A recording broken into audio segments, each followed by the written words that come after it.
Ade Mutiara Mabilantianto, NIM B200180285. Nama Dani Nur Isnaini Putri, NIM B200180292.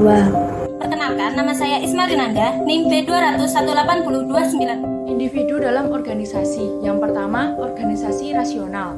Model organisasi bisnis yang rasional mendefinisikan organisasi sebagai suatu struktur hubungan formal yang bertujuan mencapai tujuan teknis atau ekonomi dengan efisiensi yang maksimal. Tanggung jawab etis dasar yang muncul dari aspek rasional organisasi difokuskan pada dua kewajiban moral, yakni yang pertama, kewajiban pegawai untuk mematuhi atasan dalam organisasi untuk mencapai tujuan-tujuan organisasi. Dan yang kedua, kewajiban atasan untuk memberikan gaji yang adil dan kondisi kerja yang baik. Kewajiban pegawai terhadap perusahaan. Kewajiban moral utama pegawai adalah untuk bekerja mencapai tujuan perusahaan dan menghindari kegiatan-kegiatan yang mungkin mengancam tujuan tersebut. Ada sejumlah situasi di mana pegawai gagal melaksanakan kewajibannya untuk mencapai tujuan perusahaan, yaitu yang pertama, konflik kepentingan. Dalam bisnis, konflik kepentingan muncul ketika pegawai melaksanakan tugasnya, namun ia memiliki kepentingan pribadi terhadap hasil atas pelaksanaan tugasnya. Yang kedua, pencurian pegawai dan komputer. Tindakan pegawai yang mencari tambahan keuntungan pribadi atau menggunakan sumber daya perusahaan untuk kepentingan sendiri merupakan tindakan pencurian karena mengambil atau menggunakan properti perusahaan tanpa persetujuan yang sah. Begitu pula dengan memeriksa, menggunakan atau menyalin informasi atau program komputer disebut pencurian karena informasi yang dikumpulkan dalam komputer oleh perusahaan dan program komputer yang dikembangkan oleh perusahaan merupakan properti dari perusahaan yang bersangkutan. Yang ketiga, insider trading merupakan tindakan membeli atau menjual saham perusahaan yang diperoleh dari informasi orang dalam perusahaan. Hal ini merupakan tindakan yang ilegal dan tidak etis karena orang yang melakukannya berarti mencuri informasi perusahaan. Kewajiban perusahaan terhadap pegawai. Menurut pandangan rasional, hal ini berarti memberikan kompensasi secara sukarela dan sadar sebagai imbalan atas jasa yang telah diberikan, meliputi yang pertama gaji. Faktor yang dipertimbangkan dalam menentukan gaji meliputi yang pertama, gaji dalam industri dan wilayah tempat seseorang bekerja. Yang kedua, kemampuan perusahaan. Yang ketiga, sifat pekerjaan. Yang keempat, peraturan upah minimum. Yang kelima, hubungan dengan gaji lain. Kemudian, yang kedua, kondisi kerja, kesehatan, keamanan.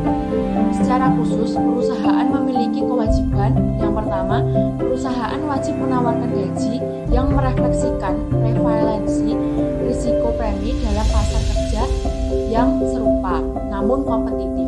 Yang kedua, perusahaan perlu memberikan program asuransi kesehatan yang sesuai.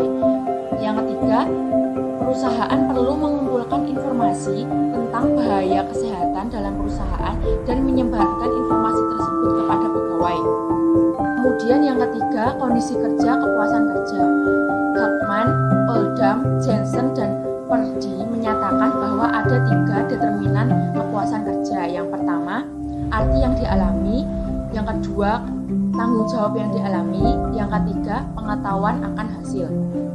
Pemecahan masalah ketidakpuasan kerja dengan memperluas cangkupan kegiatan dari pekerjaan-pekerjaan yang sangat terspesialis, memperluas pekerjaan secara horizontal dengan memberikan tugas-tugas yang lebih beragam pada pegawai dan memperdalam pekerjaan secara vertikal yang memberikan kontrol yang lebih besar pada pegawai atas tugas-tugas tersebut. Subbab selanjutnya yaitu organisasi politik. Organisasi bagi suatu sistem yang terdiri dari sejumlah koalisi kekuatan yang saling bersaing, jalur pengaruh, dan komunikasi formal dan informal yang terbentuk menjadi koalisi-koalisi tertentu. Tujuan organisasi menjadi tujuan yang dibentuk paling kuat dan paling dominan. Nah, subbab berikutnya yaitu hak pegawai. Nah, hak pegawai ini adalah hak yang diterima seorang pegawai setelah si pegawai tersebut diangkat sebagai pegawai dalam perusahaan tersebut. Nah, hak pegawai ini ada beberapa nih. Yang pertama yaitu hak privasi. Nah, hak privasi ini adalah hak di mana individu dapat menentukan apa, dengan siapa, dan seberapa banyak informasi tentang diri kita yang boleh diungkapkan kepada orang lain. Nah, hak privasi ini ada dua. Yang pertama, hak privasi psikologis, dan yang kedua, hak privasi fisik. Privasi psikologis itu menyangkut tentang pemikiran, tentang rencana, perasaan seseorang. Sedangkan privasi fisik adalah menyangkut tentang aktivitas-aktivitas fisik seseorang.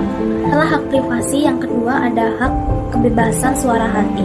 Nah, dalam hak kebebasan suara hati ini, hak ini tuh menuntut semua pegawai harus dihargai kesadaran moralnya. Jadi nggak boleh nih pegawai dipaksa untuk melakukan tindakan yang menurut hatinya tuh nggak baik atau nggak benar.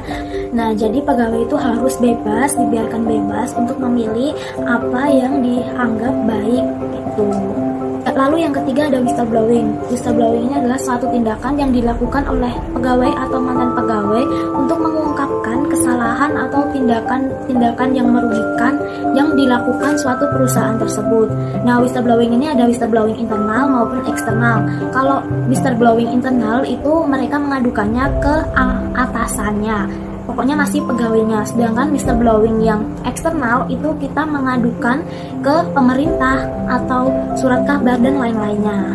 Seseorang memiliki kewajiban untuk whistleblowing itu ada dua. Yang pertama, orang tersebut memiliki kewajiban untuk mencegah terjadinya pelanggaran, baik karena tanggung jawab profesionalnya seperti akuntan atau tidak ada orang lain yang mampu atau bersedia mencegah pelanggaran tersebut. Yang kedua, jika pelanggaran tersebut bisa mengakibatkan kerugian terhadap kesejahteraan masyarakat. Selanjutnya ada hak untuk berpartisipasi dan manajemen partisipatif. Dalam suatu demokrasi, pengambilan keputusan biasanya memiliki dua karakteristik. Karakteristik yang pertama yaitu keputusan berpengaruh terhadap kelompok yang ditetapkan oleh mayoritas anggotanya. Yang kedua, keputusan ditetapkan setelah terjadinya diskusi secara menyeluruh, bebas, dan terbuka. Di sini, para pegawai diizinkan untuk menyampaikan kritik secara terbuka, lalu memperoleh informasi yang tepat tentang keputusan yang akan berpengaruh terhadap mereka, serta menyampaikan usulan-usulan dan memprotes keputusan. Jumlah teori mengatakan bahwa pemimpin yang partisipatif akan meningkatkan kepuasan pegawai dalam mendukung kinerja dan produktivitas perusahaan. Selanjutnya ada hak atas protes yang layak dan PHK sepihak. Nah, PHK sepihak ini sering banget kita temui dalam sebuah kasus di mana perusahaan men-PHK pekerja tanpa mempertimbangkan kelayakan dan kelanjutan pekerja tersebut terhadap kehidupannya. Akibat dari PHK sepihak ini, banyak pekerja yang mengalami depresi mental, kesulitan mendapatkan pekerjaan, rasa tidak percaya diri, dan pengucilan dari lingkungannya. Dari beberapa kasus tersebut, banyak mendapatkan kecaman. Yang pertama, pegawai tidak mempunyai kebebasan dalam menerima ataupun menolak pekerjaan. Yang kedua, keyakinan pegawai terhadap perusahaan atas nasib pekerja yang tidak adil. Yang ketiga, pekerja berhak atas perlakuan yang layak dari perusahaan tersebut. Selanjutnya ada hak pegawai dan penutupan pabrik. Nah, penutupan pabrik di sini akan membawa pengaruh yang sangat besar terhadap pengeluaran yang dikeluarkan oleh perusahaan karena untuk memberikan pesangon terhadap karyawannya, dan penutupan pabrik ini juga akan membuat si pekerja ini kehilangan hak pensiunnya serta rumah atau perusahaannya sendiri, dan juga mengalami depresi karena merasa tidak berguna.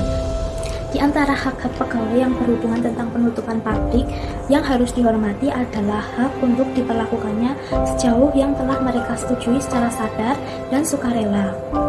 Hak yang mewajibkan agar mereka diberitahu tentang rencana penutupan yang akan dilaksanakan oleh perusahaan tersebut. Ada 8 langkah yang harus dilakukan sebelum melakukan penutupan perusahaan untuk menekan pengeluaran yang lebih tinggi.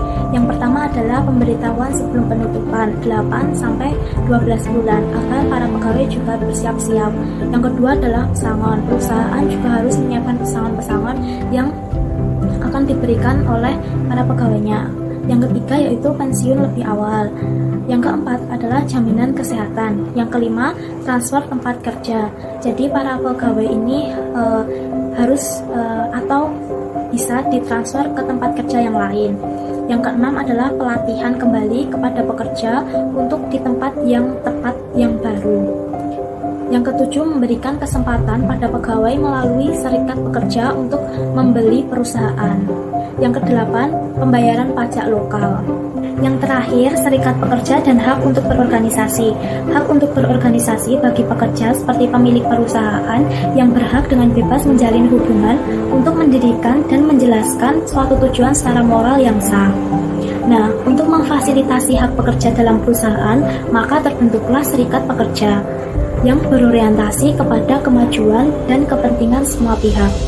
Serikat pekerja sendiri mempunyai hak untuk melakukan mogok kerja bila dipandang perlu dan merupakan suatu tuntutan yang mengarah pada ketidaktemuannya sebuah solusi.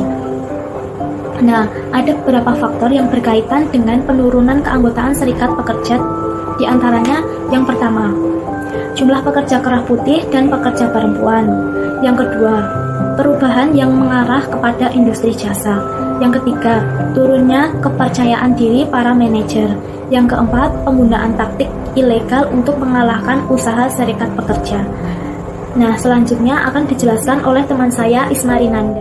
Oke, selanjutnya saya akan melanjutkan presentasi dari teman saya yang keenam, politik organisasional.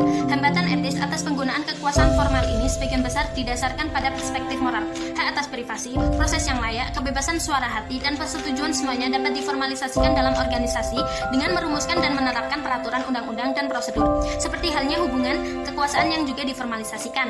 Namun demikian, seperti yang telah kita lihat, organisasi juga memiliki kantung-kantung dan saluran kekuasaan informal, sumber-sumber kekuasaan yang tidak terlihat dalam bagian organisasional, dan penggunaan kekuasaan yang samar dan mungkin tidak dianggap sah.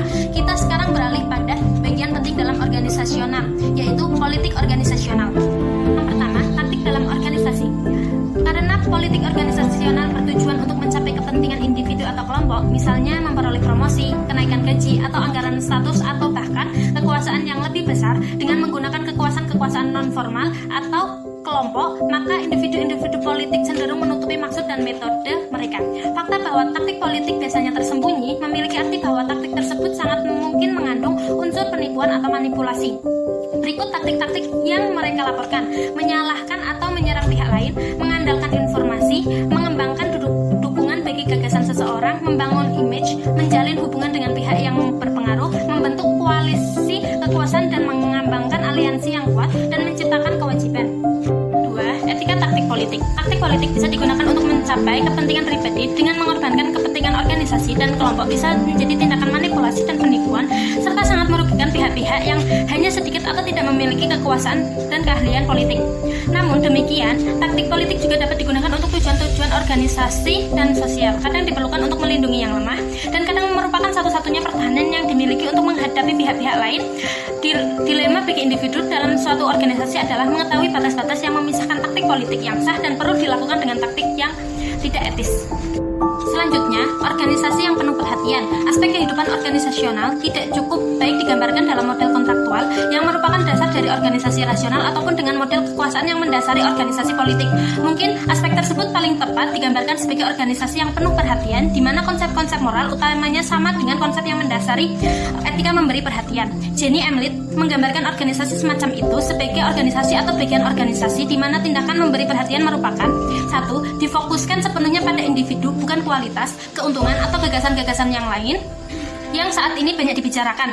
Yang kedua, dilihat sebagai tujuan dalam dan dari dirinya sendiri, serta bukan hanya sarana untuk mencapai kualitas, keuntungan, dan sebagainya. Yang ketiga, bersifat pribadi, dalam artian bahwa hal tersebut melibatkan individu-individu tertentu yang memberikan perhatian pada tingkat subjektif pada individu tertentu lainnya. Yang terakhir, pendorong pertumbuhan bagi yang diberi perhatian, dalam artian bahwa tindakan ini menggambarkan mereka menuju pemanfaatan dan pengembangan kemampuan seutuhnya dalam konteks kebutuhan dan aspirasi mereka sendiri. Organisasi caring, kepercayaan tumbuh subur karena orang merasa wajib saling mempercayai jika mereka melihat diri mereka sebagai pihak-pihak yang saling membutuhkan dan saling terkait. Karena kepercayaan tumbuh subur dalam organisasi macam itu, maka organisasi tidak perlu melakukan banyak investasi untuk mengawasi para pegawainya dan memastikan bahwa mereka tidak melanggar perjanjian kontraktual. Cukup sekian presentasi dari kami, kurang lebihnya kami mohon maaf. Wassalamualaikum warahmatullahi wabarakatuh.